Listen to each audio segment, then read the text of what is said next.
The sound of announcements echoing through the hospital corridor seemed to synchronize with Eleanor White's heartbeat. The small piece of paper tucked into her white coat pocket felt warm against her fingertips. It was the result of the pregnancy test she had taken that morning in her bathroom at home. Those 2 pink lines were evidence that would forever change her life. "Nurse White, please report to the 3rd-floor nurses' station." Eleanor snapped back to reality and hurried toward the elevator. Her reputation at Maine Community Hospital was that of a consistently calm and reliable nurse. But today was different. Her mind was swirling. After 2 years of fertility treatments, countless days of disappointment and tears, a small ray of hope had finally appeared. A secret she hadn't shared with anyone yet. After finishing her shift, Eleanor stood at the hospital's main entrance waiting for her husband Gregory to pick her up. The autumn twilight gently enveloped Boston, and the crimson-leaved trees swayed in the breeze. When Gregory's sedan came into view, her heart began to pound fiercely again.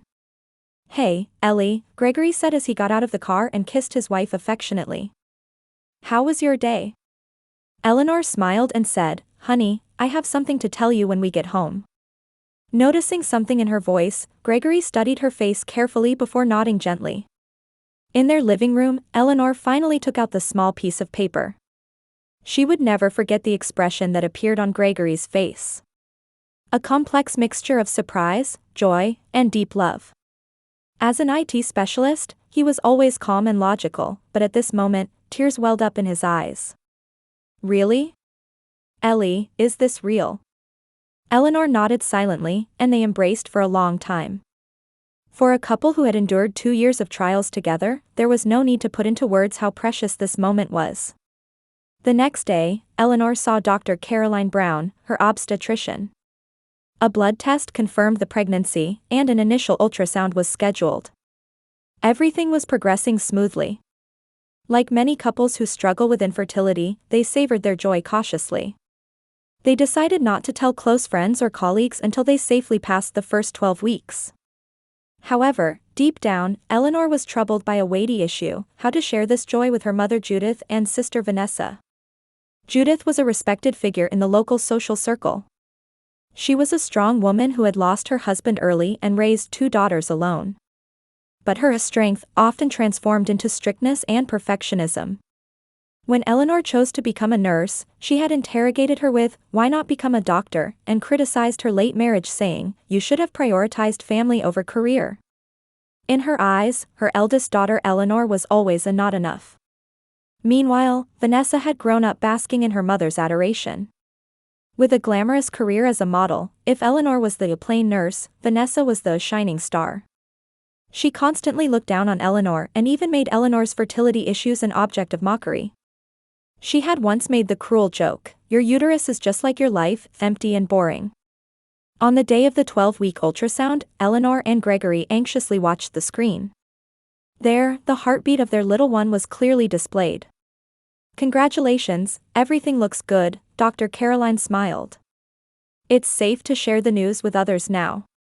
On their way home, they were quiet in the car. Eventually, Gregory spoke softly, "Let's tell my parents this weekend. They'll be thrilled." Looking out the window, Eleanor replied, "Yes, Linda and David are wonderful in-laws." "But..." She broke off. "Is it about your mother and Vanessa?" Gregory's voice was tinged with concern. Eleanor took a deep breath. "Do you think family relationships can be changed? Maybe with the birth of this child, we could build a new relationship." Gregory took his wife's hand. "It's worth trying. But however they react, we have my family. And most importantly, we have a new family being born." That weekend, sharing the news with Gregory's parents was met with the joy they had imagined. His brother Michael was especially excited, exclaiming, "I'm going to be an uncle? That's awesome." Eleanor's eyes welled up at the pure reaction from Michael, who had ADHD. The following week, Eleanor reluctantly called her mother.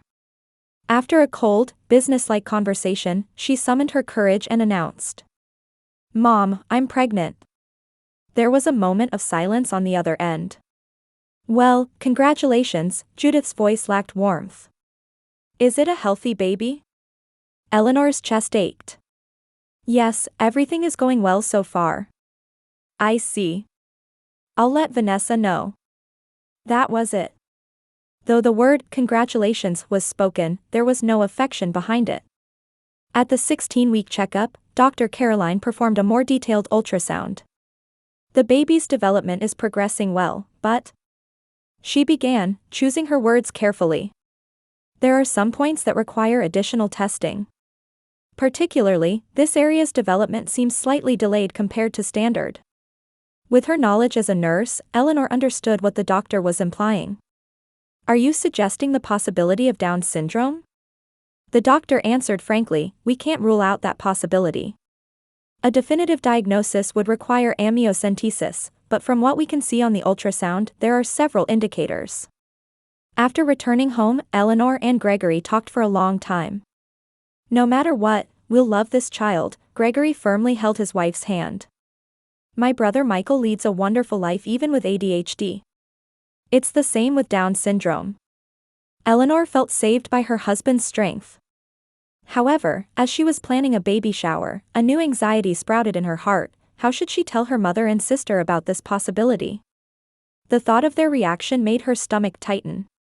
Nevertheless, Eleanor was determined. As a step toward repairing family relationships, she decided to invite her mother and sister to the baby shower. Now 20 weeks pregnant, her belly was growing day by day. The results of the amniocentesis were expected the week after the baby shower. You don't need to invite your mother and sister, Gregory said with concern. Eleanor had made up her mind. This baby has taught me something. Life is too short. Family is family, in whatever form. I want to give them a chance. So Eleanor called her mother and sister to invite them to the baby shower. And summoning her courage, she also shared that the baby might have Down syndrome. Well, that's unfortunate, her mother's words froze Eleanor's heart. Making matters worse, she could hear Vanessa's cold laughter in the background. Still, Eleanor didn't abandon her faint hope. She wanted to believe that if her mother and sister could feel the baby's presence up close, something might change. On the day of the baby shower, Eleanor and Gregory's home was decorated with bright balloons and a banner that read, "Welcome Baby." The living room table was covered with a pastel tablecloth and adorned with pink and blue cupcakes.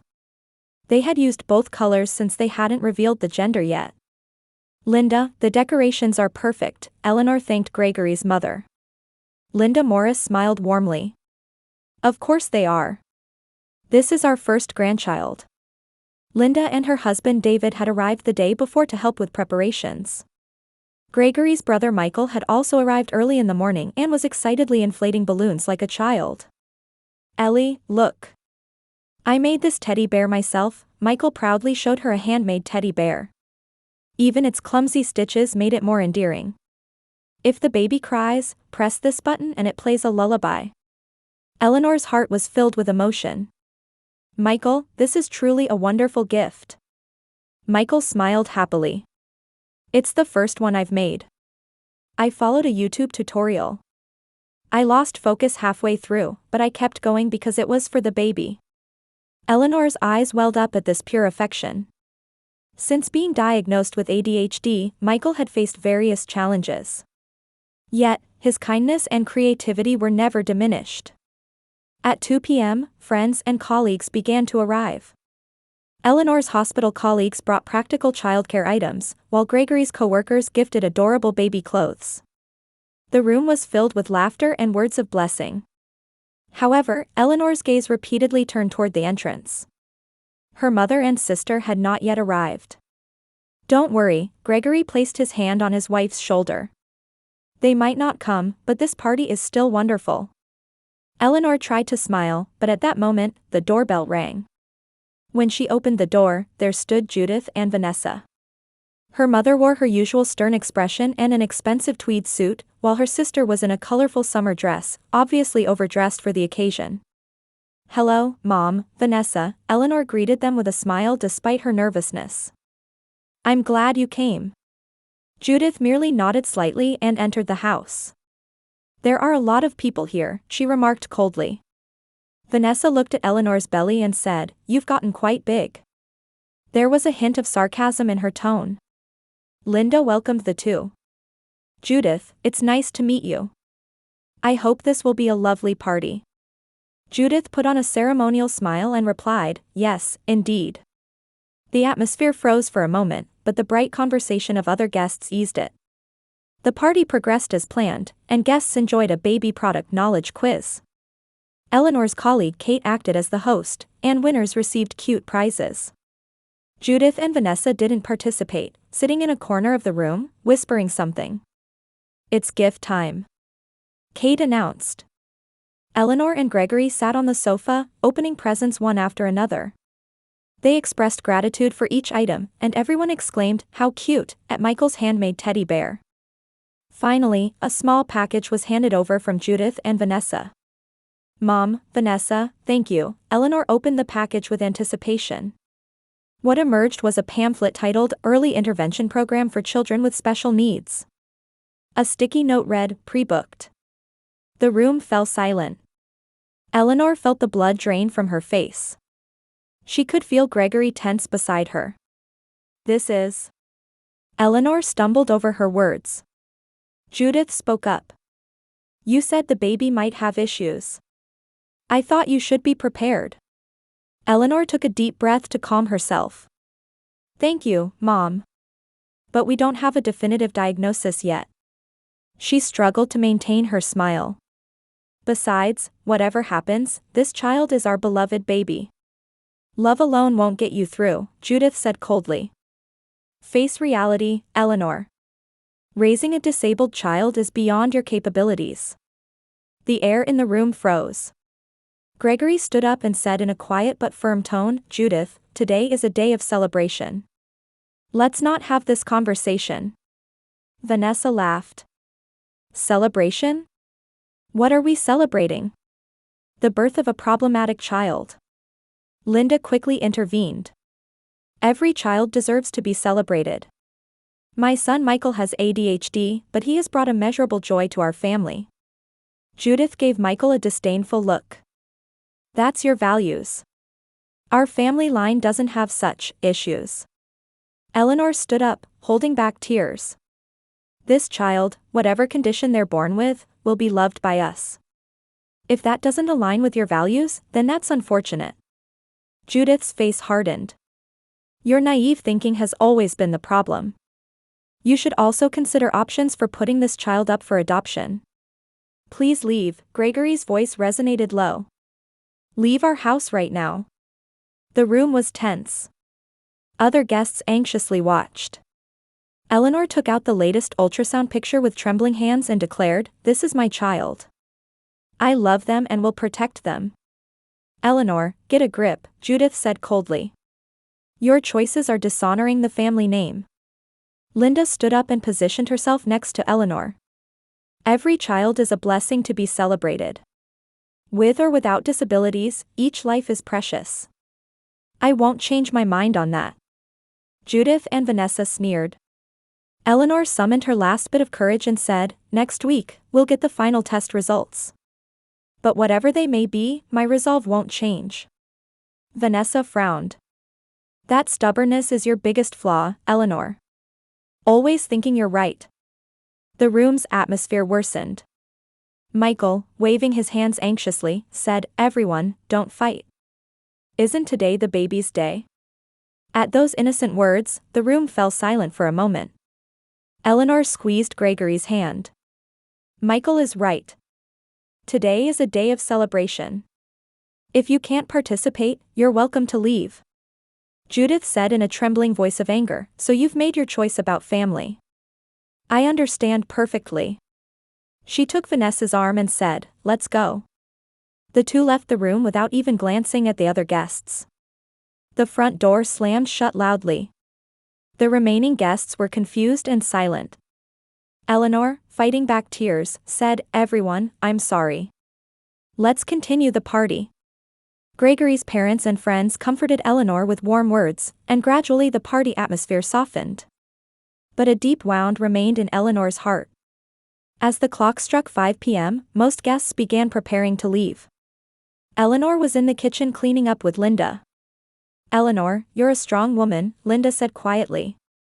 Remember, we're always on your side. Eleanor's heart was filled with gratitude. Thank you, Linda. At that moment, the kitchen door opened, and there stood Judith and Vanessa. We need to talk, Judith's voice echoed coldly.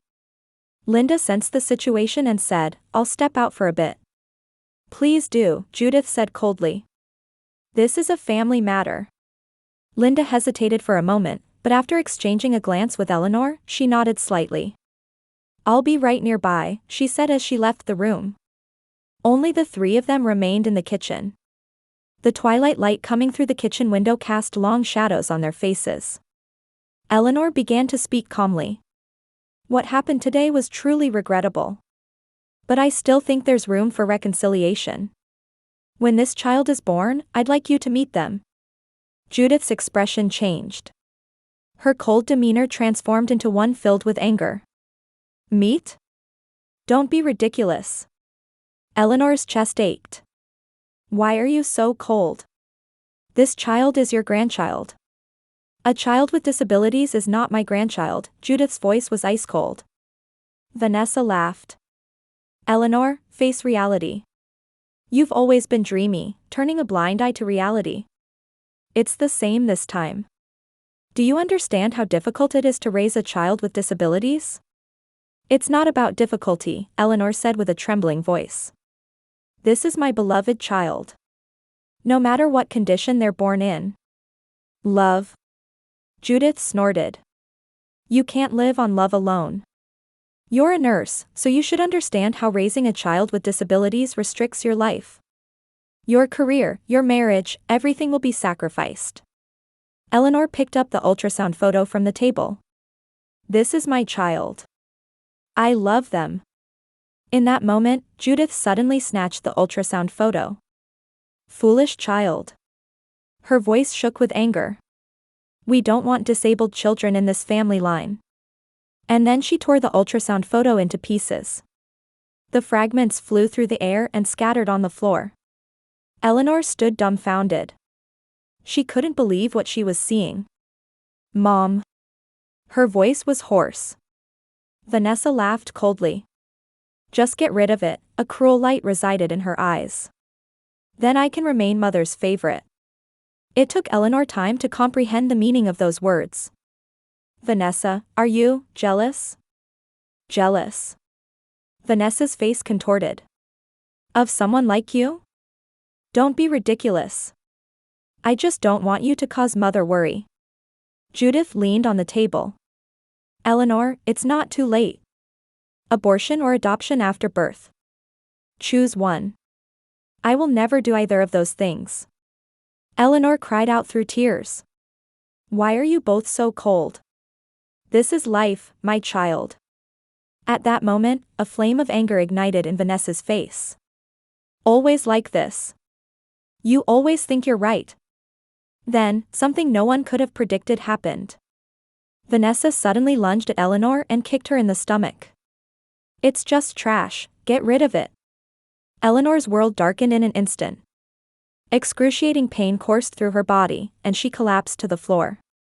She could hear Judith's surprised cry and Vanessa's rough breathing from a distance. Eleanor? She thought she heard Gregory's voice. But her consciousness was rapidly fading. When Eleanor opened her eyes, she was lying on the living room sofa. Her head ached dully, and when she placed her hand on her stomach, there was pain. Ellie. Gregory's worried face came into view. Are you all right? The baby, she asked weakly. It's okay, the heartbeat is confirmed, Gregory squeezed her hand. The ambulance will be here soon. Eleanor slowly looked around. In the room were David and Michael with expressions frozen in horror, and Linda trembling with anger. Judith and Vanessa stood in front of the TV, their faces pale. What? Eleanor searched for words. You lost consciousness, Linda said. Her voice shook with anger. Those two. Shut up. Judith shouted. It was an accident. Eleanor just fell. Eleanor was confused. Her memories were fragmented, and she wasn't sure if the shocking event of being kicked in the stomach had really happened. However, at that moment, she noticed something. Linda was holding a smartphone in her hand. And on that smartphone screen was footage of the kitchen. Is that? Eleanor asked in a trembling voice. Gregory's expression hardened. Remember the security system Linda gave us as a present last year, he said quietly. There was a surveillance camera in the kitchen too. Eleanor felt the blood drain from her face. Everything that had happened in the kitchen had been recorded. She tried to sit up slowly but winced in pain. Don't move, Gregory placed his hand on her shoulder. The sound of sirens could be heard in the distance. The ambulance was approaching. Delete that footage. Judith suddenly shouted. She advanced toward Linda. This is a family matter. A family matter? A flame of anger burned in Linda's eyes. Assault on a pregnant woman is not a family matter. It's a crime. Vanessa was leaning against the wall with a pale face. Please, it was an accident. I was just too excited and... Eleanor was staring at Linda's smartphone. On the screen was Eleanor herself. Her holding the ultrasound photo, Judith tearing it up, and, the moment Vanessa kicked her in the stomach. Reality hit her. This wasn't a nightmare, it had actually happened. Her family, her mother and sister, had hurt her and her baby. Eleanor, listen, Judith suddenly said in a soft voice. You fell. That's what you should say. Because we're family. Eleanor squeezed Gregory's hand. Family, her voice was quiet but firm. Family protects and loves each other. You are different. The front door opened, and paramedics entered. They immediately began examining Eleanor's condition. She's a 5-month pregnant woman. There was a blow to the abdomen, and she temporarily lost consciousness, Gregory calmly explained to the paramedics. We've also called the police, Linda added. This is an assault case. The blood drained from Judith and Vanessa's faces. As Eleanor was placed on a stretcher, the two stood frozen in a corner of the room. Michael approached and held Eleanor's hand. Are you okay? Is the baby okay? His eyes were full of tears. It's okay, Michael, Eleanor smiled weakly. Our child is strong. As the ambulance siren blared, Eleanor lay on the stretcher, looking up at the sky. The first stars were beginning to twinkle in the evening sky. Her hand was placed on her stomach, still trembling. Ma'am, you'll be fine, the paramedic said gently. The baby's heartbeat is stable. Gregory sat beside her, holding her hand tightly. His face showed a mixture of anger and fear. Ellie, I promise to protect you both. You and the baby. Eleanor smiled faintly. Thank you, her voice was hoarse. The emergency room at City Hospital had the typical Friday evening hustle. However, the case of assault on a pregnant woman was prioritized, and Eleanor was immediately taken to the obstetrics emergency treatment room. Nurse White. Dr. Freeman, the attending physician, exclaimed in surprise as he entered the room. He was Eleanor's colleague. What on earth? Doctor, please, Eleanor said in a trembling voice. I'm worried about the baby. Dr. Freeman quickly assessed Eleanor's condition and began an ultrasound examination. A tense silence filled the room. Looking at the image displayed on the monitor, Dr. Freeman's expression relaxed. The baby is safe. There are no signs of placental abruption. Eleanor and Gregory both shed tears. They felt saved. However, I'll have you stay overnight for observation, Dr. Freeman continued. As a precaution, we'll do a more detailed examination tomorrow. Meanwhile, at Eleanor's house, Linda and David were explaining the situation to police officers. Michael was restlessly pacing back and forth, excited and confused. This is the footage, Linda handed her smartphone to the police officer. Everything is recorded. After watching the footage, the two police officers confronted Judith and Vanessa with stern expressions. Judith White, Vanessa White, we're arresting you on charges of assault and intimidation. Judith turned pale. Wait. This is a family matter. We have lawyers. You can contact your lawyers at the police station, the police officer said coldly and handcuffed them. Vanessa suddenly began to cry. I didn't mean to do this. I didn't mean to hurt Eleanor. Tell that to the court, the other police officer said. Linda and David silently watched as the two were escorted out. Michael was confused and kept asking, why did those people hurt Ellie? At the hospital, Eleanor had been moved to a private room and was on N4. She lay there with an exhausted expression, but her heart was at peace knowing the baby was safe. Gregory returned to the room. There was a new emotion on his face. Ellie, I heard from Dr. Freeman. Eleanor sensed something in his expression. What? Is something wrong with the baby? Gregory sat next to her bed and took her hand. No, it's good news, he smiled. There was a misinterpretation of the previous ultrasound. Dr. Freeman has rechecked the images. Eleanor gasped. Does that mean? There are no signs of Down syndrome, Ellie. Gregory's eyes glistened with tears. Of course, the final definitive diagnosis is still to come, but Dr. Freeman said, the shadow seen previously was due to the baby's position, not an abnormality. Eleanor was at a loss for words. Mixed emotions swirled within her. Joy, relief, and anger. Just the possibility of Down syndrome had driven her mother and sister to such actions. And now, learning that even that possibility didn't exist made their actions seem even more unreasonable. Our love wouldn't have changed regardless of the result, Eleanor said quietly. But my mother and Vanessa. She choked on her words. They've been taken to the police now, Gregory quietly informed her. Linda submitted the surveillance footage as evidence. Eleanor stared at the ceiling.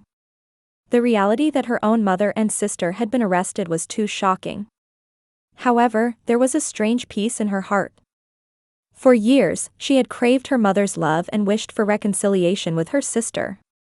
But now, she had a sense that she no longer needed them. That night, Gregory stayed at the hospital and never left Eleanor's side.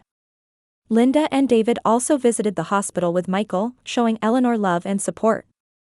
The next morning, when Eleanor woke up, bright sunlight was streaming through the window.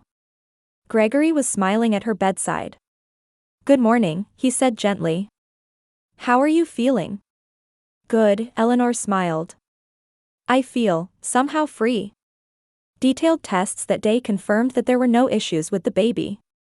Dr. Freeman told Eleanor, despite the stress of this incident, the baby is surprisingly healthy. While preparing for discharge, the voice of a local news anchor came from the television in the hospital room. Last night, a shocking case of domestic violence occurred. A woman 5 months pregnant was assaulted by her mother and sister and transported to the hospital. The incident was recorded by surveillance cameras and serves as evidence. Eleanor and Gregory watched the screen. There, footage of their family with faces blurred was playing. A caption at the bottom of the screen read, "Pregnant woman assaulted, shocking footage of family abuse." The background of the incident reportedly involves family conflict over the health condition of the unborn baby, the anchor continued. The two suspects are currently being questioned by police. Gregory turned off the television. That's enough. Eleanor took a deep breath. To think our family would become news. It's going to be okay, Gregory held her hand. We'll get through this. Upon leaving the hospital, an unexpected scene unfolded. People with placards had gathered at the hospital entrance. Members of the local disability rights group had assembled to show support for Eleanor. Mrs. White, we respect your courage, a woman stepped forward and said. We are on your side and your child's side. Eleanor was too moved to speak. Strangers had gathered to support her.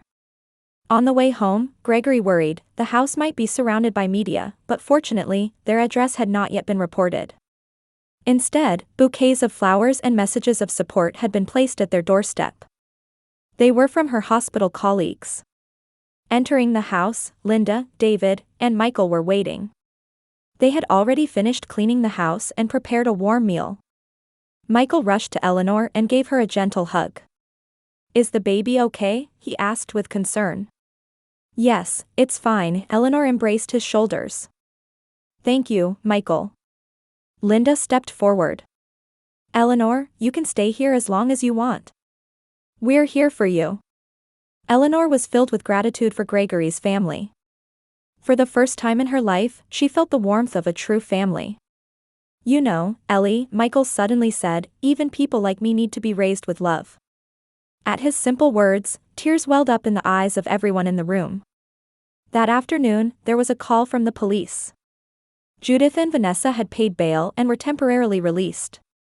However, a restraining order had been issued, forbidding them from approaching Eleanor and her family. Eleanor consulted with a lawyer and decided to take legal action.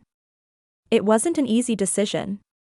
But she prioritized the safety of herself and her baby, and moreover, she couldn't overlook such family violence. This isn't just for myself, Eleanor told Gregory. It's also for others suffering in similar situations. Gregory fully supported her decision. Ellie, you're truly a strong woman. This child will have the best mother. Eleanor smiled and placed her hand on her stomach. She had confidence that she would overcome any difficulties. Everyone has the right to choose what family means to them. On a snowy February morning, standing at the witness stand in Berkeley County Court, Eleanor said those words in a trembling voice. Her belly, now 8 months pregnant, was large, and her figure touched the hearts of those gathered in the courtroom. 3 months had passed since the incident, and the trial of Judith and Vanessa had begun. On the witness stand, Eleanor tearfully testified about the psychological abuse she had suffered from her mother and sister since childhood, and how, still believing in family bonds, she had invited them to her baby shower. I don't hate them, Eleanor said quietly. But for this child's protection, justice is necessary. The judge nodded deeply at Eleanor's testimony. The surveillance camera footage served as irrefutable evidence. As she left the courthouse, supporters warmly greeted her. The hospital where Eleanor worked had established a special maternity leave system for her and promised to set up a support program for families with disabled children when she returned to work. Eleanor, your testimony was wonderful, Kate embraced her. The hospital fully supports you. Gregory's employer also showed understanding for family support, offering him a flexible work arrangement. The crisis had brought unexpected blessings. As a result of the trial, Judith and Vanessa received suspended sentences and were ordered to perform community service as volunteers at facilities supporting people with disabilities. Additionally, a restraining order was issued, prohibiting them from contacting Eleanor and her family. After the sentencing, Judith approached Eleanor in the courthouse hallway. There was an expression on her face that Eleanor had never seen before. Eleanor, Judith stumbled over her words. My obsession with a perfect family blinded me and made me lose sight of true love. I'm sorry. Eleanor took a deep breath. I'm not ready yet. I need time. Judith nodded silently. A look of regret appeared in her eyes. With the arrival of spring, Eleanor gave birth to a healthy baby girl. She and her husband named her Grace. She has brought grace to us, Eleanor said, cradling the newborn. She changed everything. Gregory's family warmly supported the couple as they navigated the challenges of first-time parenthood. Michael was particularly delighted, saying, I'm going to be the baby's special uncle, and read picture books to Grace almost daily. Around that time, Judith, through her mandatory volunteer work, began to encounter the struggles and strengths of people with disabilities and their families. She started to realize that her values had been wrong. She sent anonymous letters to Eleanor expressing her remorse, but there was no reply. As summer passed and autumn leaves began to color the streets, Eleanor had transitioned from a surgical nurse to a coordinator for the Disability Child Support Program. Her experience had become a source of support for many families. One day, Eleanor was checking the member list for a new support group. There was a familiar name, Judith White. She moved from being a volunteer to a formal staff member, Barbara, the facility director, explained. She's showing remarkable talent, especially in activities with autistic children. Eleanor remained silent for a long time. Then, she made a decision. I want to meet her. On a day when the first snow of winter was falling, Eleanor visited the support center with Grace in her arms. From down the hall, Judith slowly walked toward her. There was a softness in her face that hadn't been there a year ago. She stopped when she saw Eleanor, and for the first time, saw her granddaughter's face. Grace's large blue eyes seemed to be looking at Judith. "Hello, Mom," Eleanor said quietly. Tears welled up in Judith's eyes. "Eleanor?" "Grace." There was still a long road ahead before complete forgiveness could bloom between them. But in this moment, Eleanor understood what true family bonds meant. It wasn't just about blood relations, but about accepting each other, growing together, and supporting one another. Holding Grace, Eleanor smiled. Her new family, Gregory and his family, and the reborn relationship with her mother, was becoming her a true family. "Grace, this is your grandmother," Eleanor said softly. A new step in a family bound by love and forgiveness, though not perfect and wounded, was beginning here.